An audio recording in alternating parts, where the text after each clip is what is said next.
오늘 우리에게 주시는 하나님의 말씀은 요나서 1장 4절부터 16절까지 말씀입니다. 여호와께서 큰 바람을 바다 위에 내리심에 바다 가운데 큰 폭풍이 일어나 배가 거의 깨지게 된지라. 사공들이 두려워하여 각각 자기의 신을 부르고 또 배를 가볍게 하려고 그 가운데 물건들을 바다에 던지니라. 그러나 요나는 배 밑층에 내려가서 누워 깊이 잠이 든지라. 선장이 그에게 가서 이르되 자는 자여 어찌함이냐, 일어나서 내 하나님께 구하라. 혹시 하나님이 우리를 생각하사 망하지 아니하게 하시리라 하니라.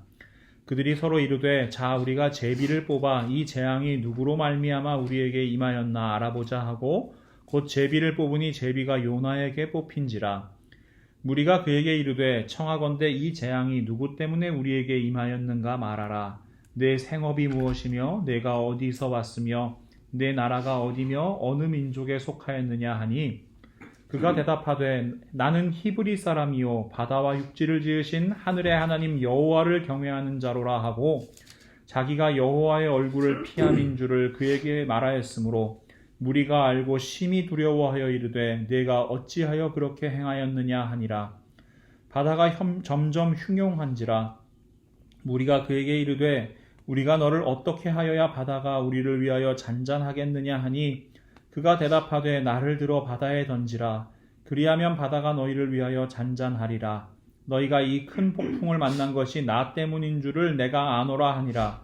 그러나 그 사람들이 힘써 노를 저어 배를 육지로 돌리고자 하다가 바다가 그들을 향하여 점점 더 흉용함으로 능히 못한지라. 무리가 여호와께 부르짖어 이르되 여호와여 구하고 구하오니 이 사람의 생명 때문에 우리를 멸망시키지 마옵소서. 무죄한 피를 우리에게 돌리지 마옵소서. 주 여호와께서는 주의 뜻대로 행하심이니이다 하고 요나를 들어 바다에 던짐에 바다가 뛰노는 것이 곧 그친지라. 그 사람들이 여호와를 크게 두려워하여 여호와께 제물을 드리고 서원을 하였더라. 아멘.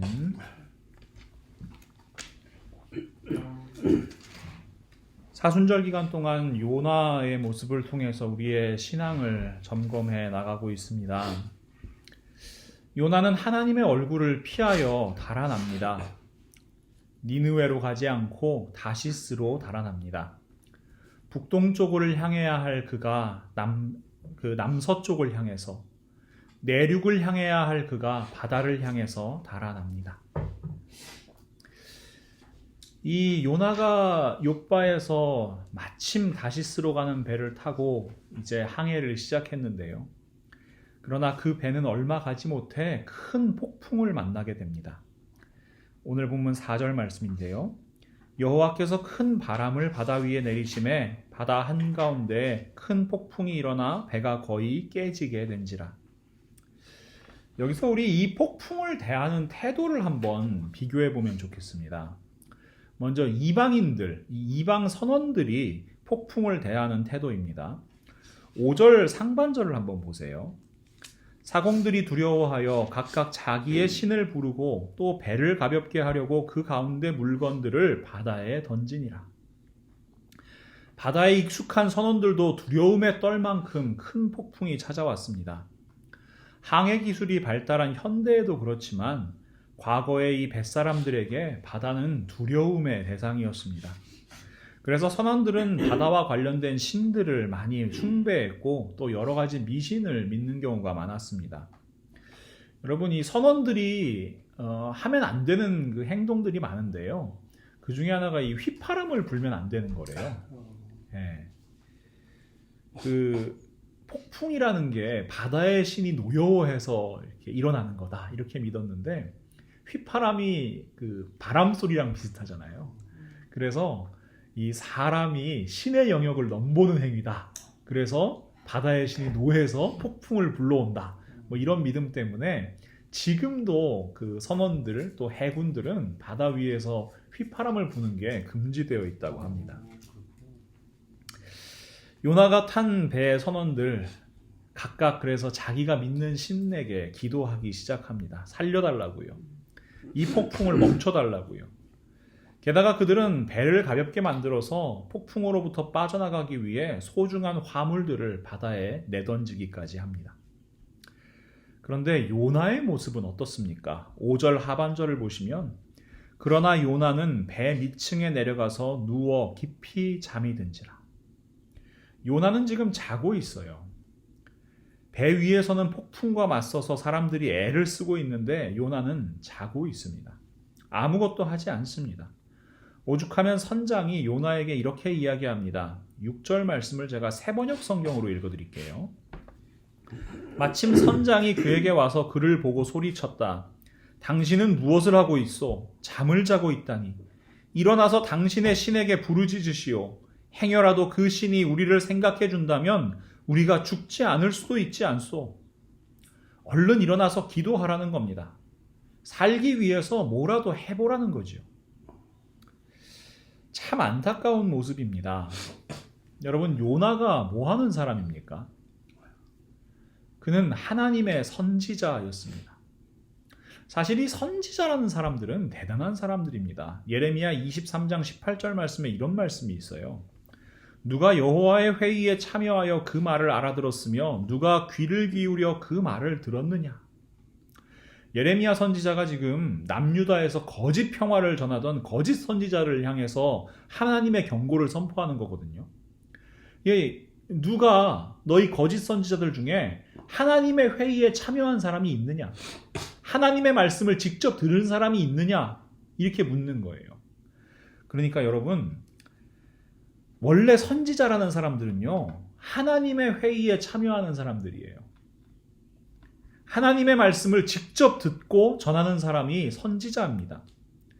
요나가 하나님의 말씀을 들었다. 이게 비유의 말씀이 아니라 그가 선지자였기 때문에 하나님께서 직접 그 말씀을 그에게 주시고 그 말씀을 전하게 하신 겁니다.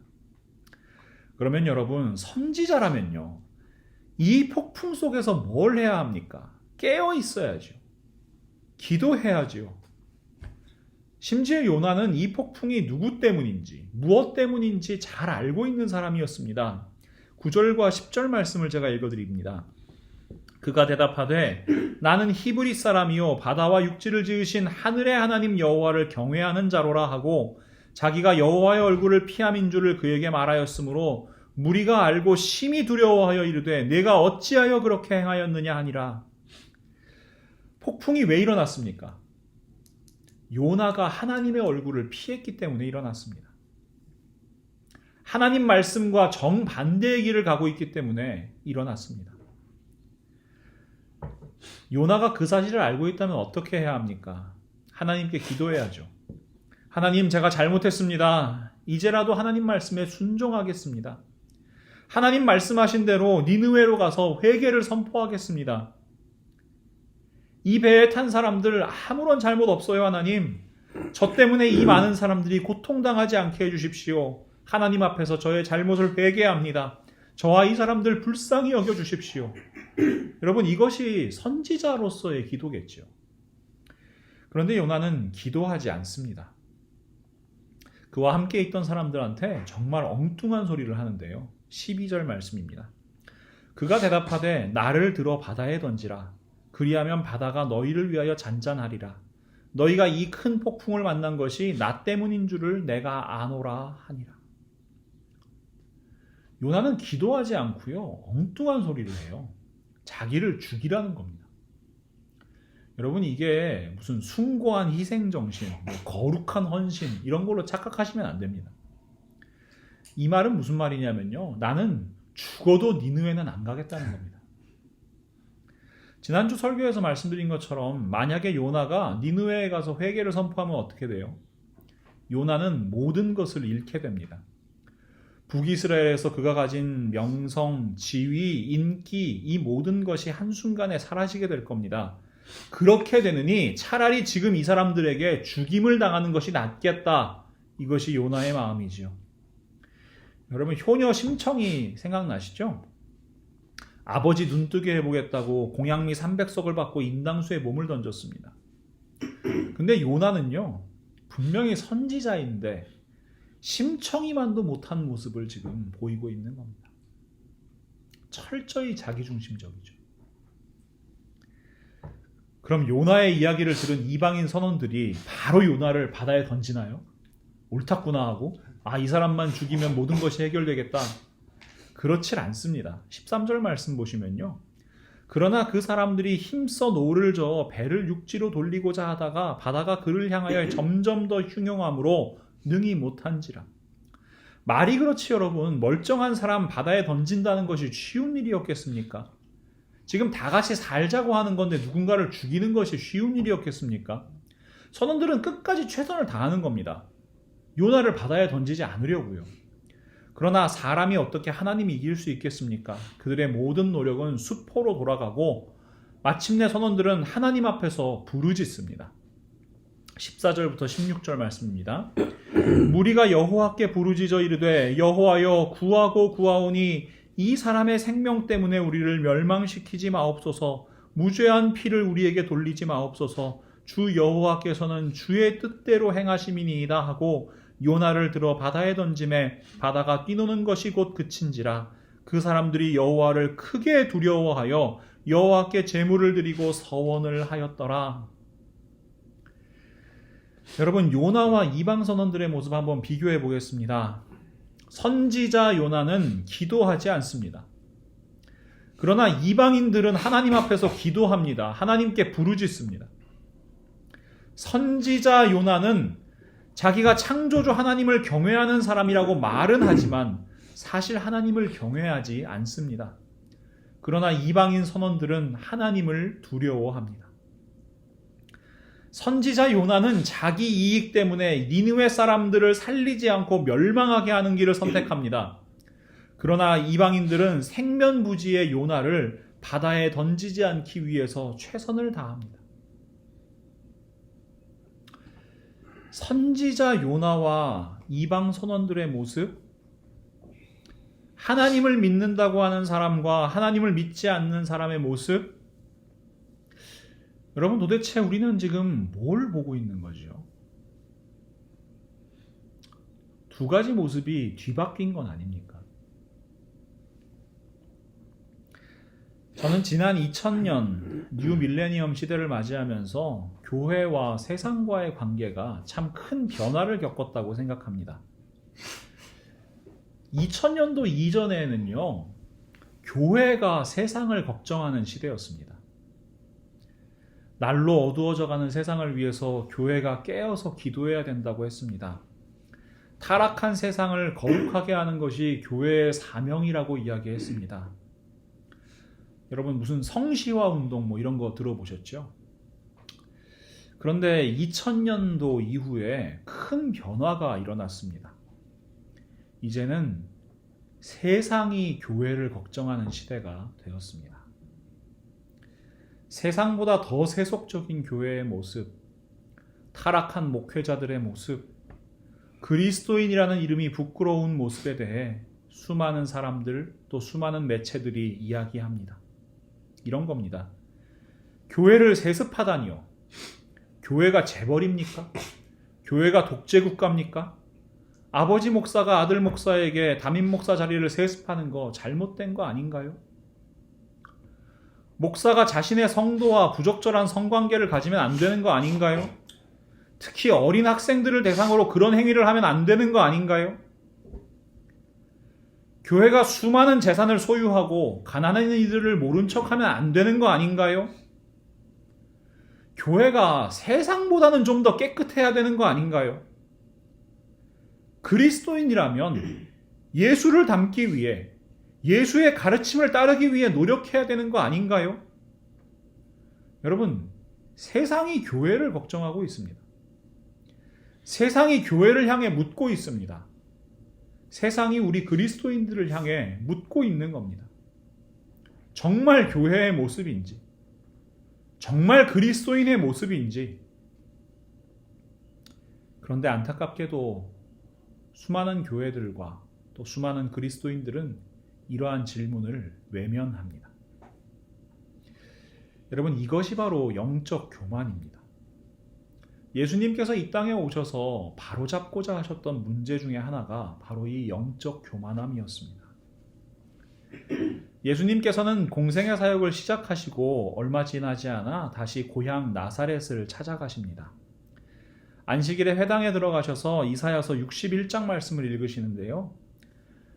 누가복음 4장 18절과 19절 말씀입니다. 주의 성령이 내게 임하셨으니 이는 가난한 자에게 복음을 전하게 하시려고 내게 기름을 부으시고 나를 보내사 포로된 자에게 자유를, 눈먼 자에게 다시 보게 함을 전파하며 눌린 자를 자유롭게 하고 주의 은혜의 해를 전파하게 하려 하심이라.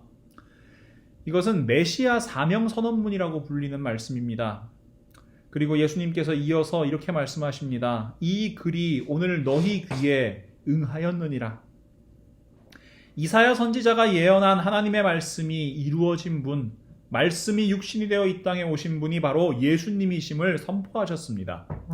예수님 자신이 복음이심을 선포하셨습니다. 그런데 여러분, 나사렛 사람들, 이 말씀을 들은 사람들이 예수님을 받아들였습니까? 아닙니다. 그들은 예수님을 받아들이지 않았습니다. 그들에게 예수님께서 이렇게 말씀하시죠. 누가복음 4장 24절부터 27절 말씀입니다. 또 이르시되 내가 진실로 너희에게 이르노니 선지자가 고향에서는 환영을 받는 자가 없느니라. 내가 참으로 너희에게 이르노니 엘리야 시대에 하늘이 3년 6개월간 닫히어 온 땅에 큰 흉년이 들었을 때 이스라엘에 많은 과부가 있었으되 이 엘리야가 그중 한 사람에게도 보내심을 받지 않고 오직 시돈 땅에 있는 사렙다의 한 과부에게 뿐이었으며 또 선지자 엘리야 때에 이스라엘에 많은 나병 환자가 있었으되 그 중에 한 사람도 깨끗함을 얻지 못하고 오직 수리아 사람 나아만 뿐이었느니라. 예수님께서는 이스라엘 역사에서 가장 위대한 선지자라고 할 수 있는 엘리야와 그 후계자인 엘리사의 이야기를 하고 계십니다. 엘리야와 엘리사를 통해서 하나님의 은혜를 체험한 것이 이스라엘의 과부나 이스라엘의 나병 환자가 아니었음을 일깨워 주십니다. 오히려 그들이 사람 취급도 하지 않는 이방인 과부와 이방인 나병 환자가 하나님의 은혜를 받고 그 구원에 참여하게 되었다는 것을 말씀하시게 되는 겁니다. 예수님께서는 그들이 가지고 있는 영적 교만을 깨뜨리고자 하셨습니다. 유대인들은 자신들이 당연히 구원받은 사람이라고 여겼어요. 자신들이 아브라함의 후손이기 때문입니다. 예수님께서 진리의 말씀을 선포하실 때 유대인들의 반응을 다시 한번 살펴보겠습니다. 요한복음 8장 31절부터 33절까지의 말씀인데요. 그러므로 예수께서 자기를 믿은 유대인들에게 이르시되 너희가 내 말에 거하면 참으로 내 제자가 되고 진리를 알지니 진리가 너희를 자유롭게 하리라.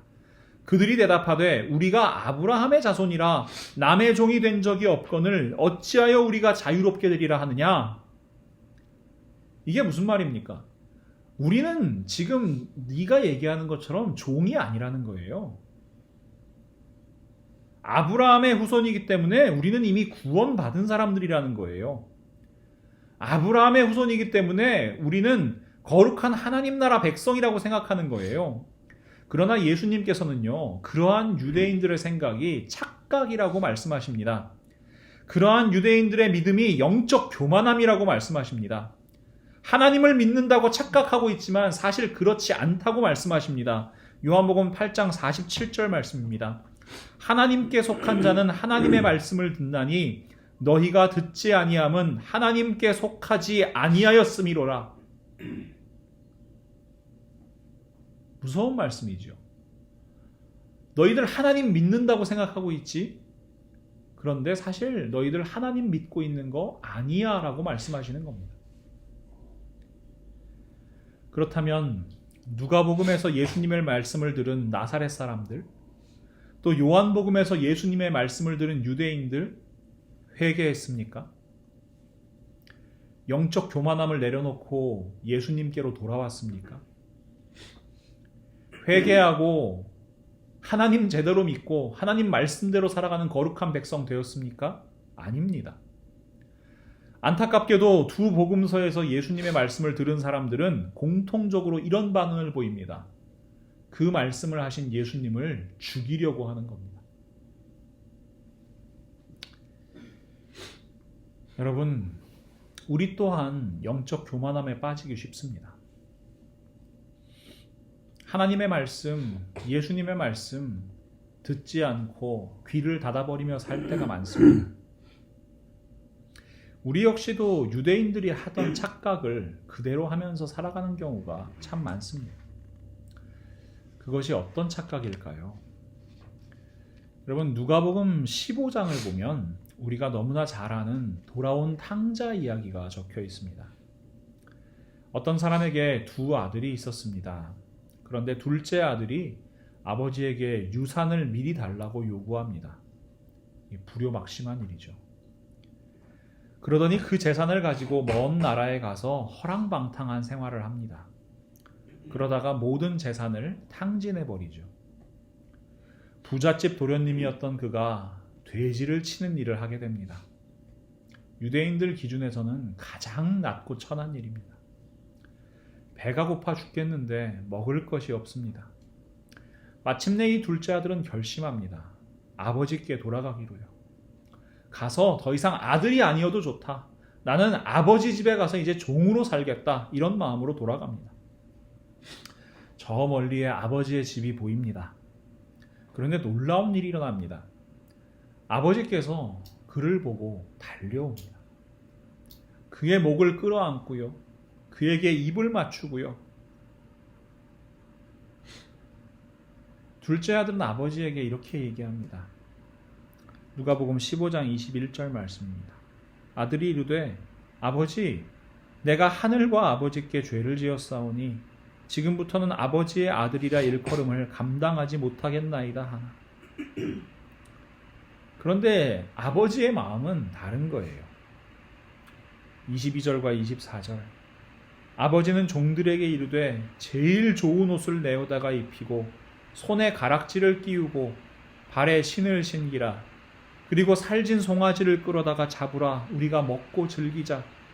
이 내 아들은 죽었다가 다시 살아났으며 내가 잃었다가 다시 얻었노라 하니 그들이 즐거워하더라. 여러분, 이것이 아버지의 마음입니다. 이것이 아버지의 사랑입니다. 그런데 말입니다. 이 기쁨의 잔치에 동참하지 못하는 한 사람이 있습니다. 바로 맏아들입니다. 누가복음 15장 25절에서 30절까지의 말씀입니다. 맏아들은 밭에 있다가 돌아와 집에 가까이 왔을 때 풍악과 춤추는 소리를 듣고 한 종을 불러 이 무슨 일인가 물은데 대답하되 당신의 동생이 돌아왔음에 당신의 아버지가 건강한 그를 다시 맞아들이게 됨으로 인하여 살진 송아지를 잡았나이다 하니 그가 노하여 들어가고자 하지 아니하거늘 아버지가 나와서 권한대 아버지께 대답하여 이르되 내가 여러 해 아버지를 섬겨 명을 어김이 없거늘 내게는 염소 새끼라도 주어 나와 내 벗으로 즐기게 하신 일이 없더니 아버지의 살림을 창녀들과 함께 삼켜버린 이 아들이 돌아오매 이를 위하여 살진 송아지를 잡으셨나이다. 우리가 영적 교만에 빠지는 이유는 너무나 분명합니다. 자신이 맏아들이라고 생각하면서 신앙생활하기 때문입니다. 사실 우리는 탕자입니다. 사실 우리는 죽을 수밖에 없는 죄인입니다. 그런데 우리는 맏아들이라고 착각하기 쉽습니다. 영적 교만에 빠져 둘째 아들을 정죄하고 판단합니다.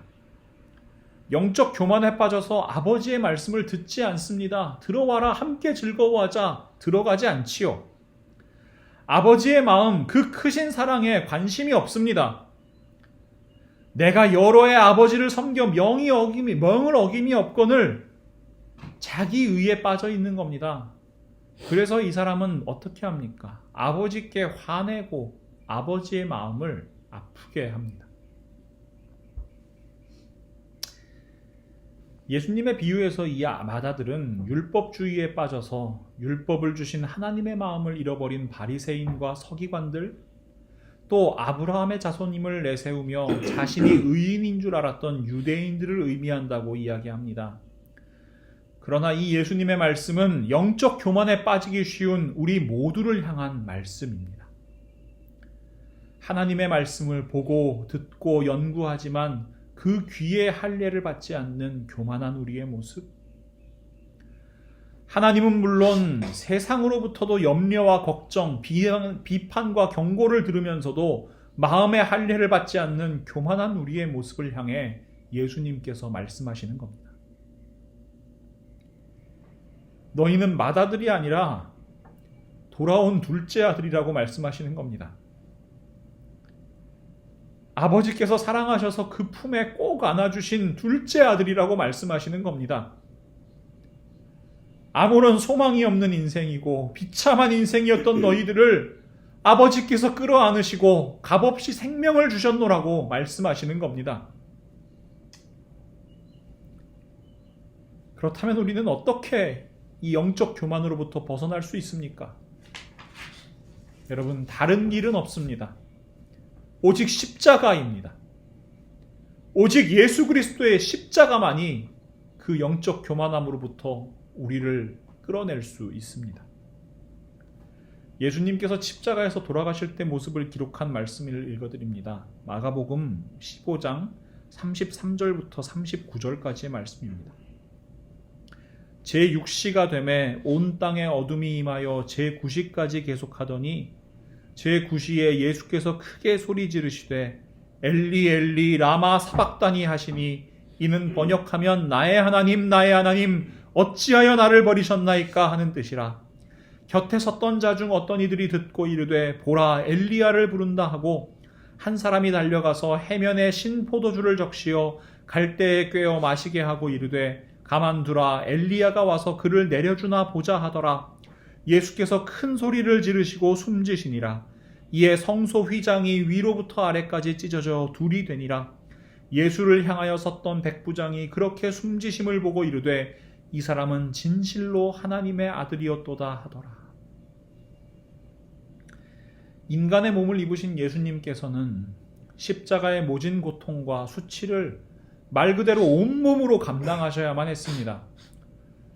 고통을 이기지 못하신 예수님께서 외치십니다. 엘리 엘리 라마 사박다니 나의 하나님 어찌하여 나를 버리셨나이까.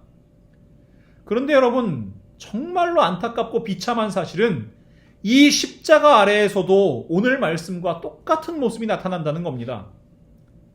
예수님의 처형을 구경하기 위해서 모였던 유대인들은 이 예수님의 외침을 들으면서도 예수님을 조롱합니다.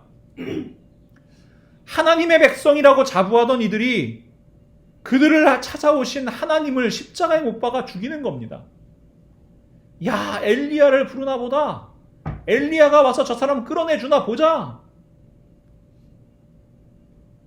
그런데 여러분, 놀라운 일이 일어납니다.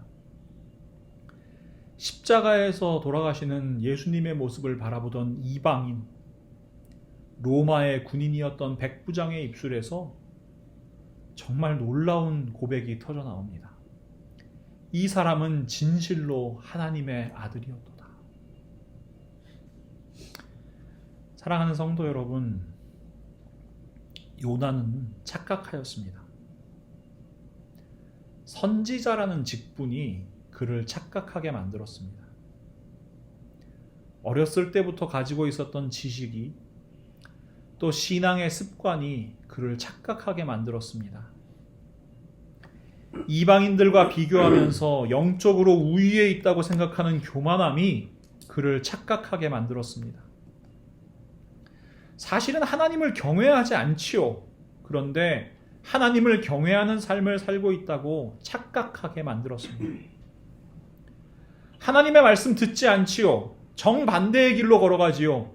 그런데 선지자라는 직분 때문에 하나님의 말씀 듣고 있다고, 심지어 나는 하나님의 말씀 전하는 사람이라고 착각하면서 살아갑니다. 사순절을 보내며 우리들 스스로에게 질문하였으면 좋겠습니다. 정말 십자가를 바라보며 살고 계십니까? 정말 십자가를 붙들고 계십니까? 예수님께서 십자가에 달려 흘리신 보혈의 능력을 믿으십니까? 우리는 그 십자가의 능력으로 말미암아 구원받은 죄인들입니다. 잊지 마십시오. 우리는 맏아들이 아니라 둘째 아들입니다. 착각하면 안 됩니다. 우리는 우리의 힘과 노력이 아니라 십자가의 은혜로 구원받은 사람들입니다. 그러니 다시 한번 점검하십시오. 나는 어느 쪽에 서 있는 사람입니까? 하나님을 믿는다고 착각하는 쪽에 서 있는 사람입니까? 아니면 하나님을 경외하며 하나님 앞에 부르짖는 쪽에 서 있는 사람입니까? 예수님은 진실로 살아계신 하나님의 아들이십니다. 저는 예수님의 십자가로 구원받은 생명입니다. 그러니 예수님의 사람, 그리스도인으로 살아가겠습니다. 우리 모두의 입술에 진정한 신앙의 고백, 진정한 삶의 고백이 넘쳐나기를 소망합니다. 나는 어느 쪽에 서 있는가? 이 질문이 오늘 우리를 향하여 말씀하시는 엄중한 하나님의 말씀으로 들려지기를 소망합니다. 그리하여 우리가 정말 이 땅 가운데 하나님의 말씀 듣고 하나님의 말씀에 순종하고 하나님의 말씀을 전하는 참된 그리스도인으로 살아갈 수 있기를 예수 그리스도의 이름으로 간절히 축원합니다. 제가 잠시 한번 결단하며 기도하지요.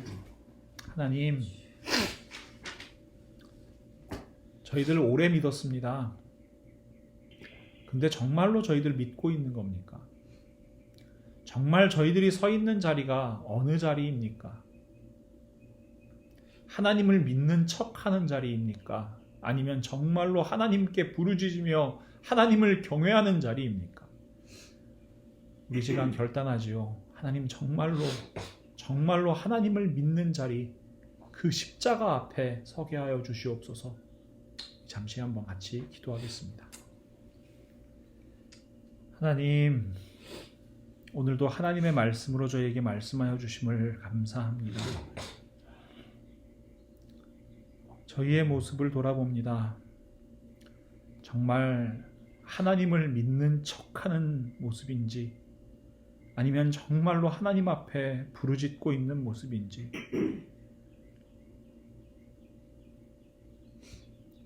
과연 어느 쪽에 서 있는 사람인지 저희의 모습을 예수님의 십자가 앞에 내려놓습니다.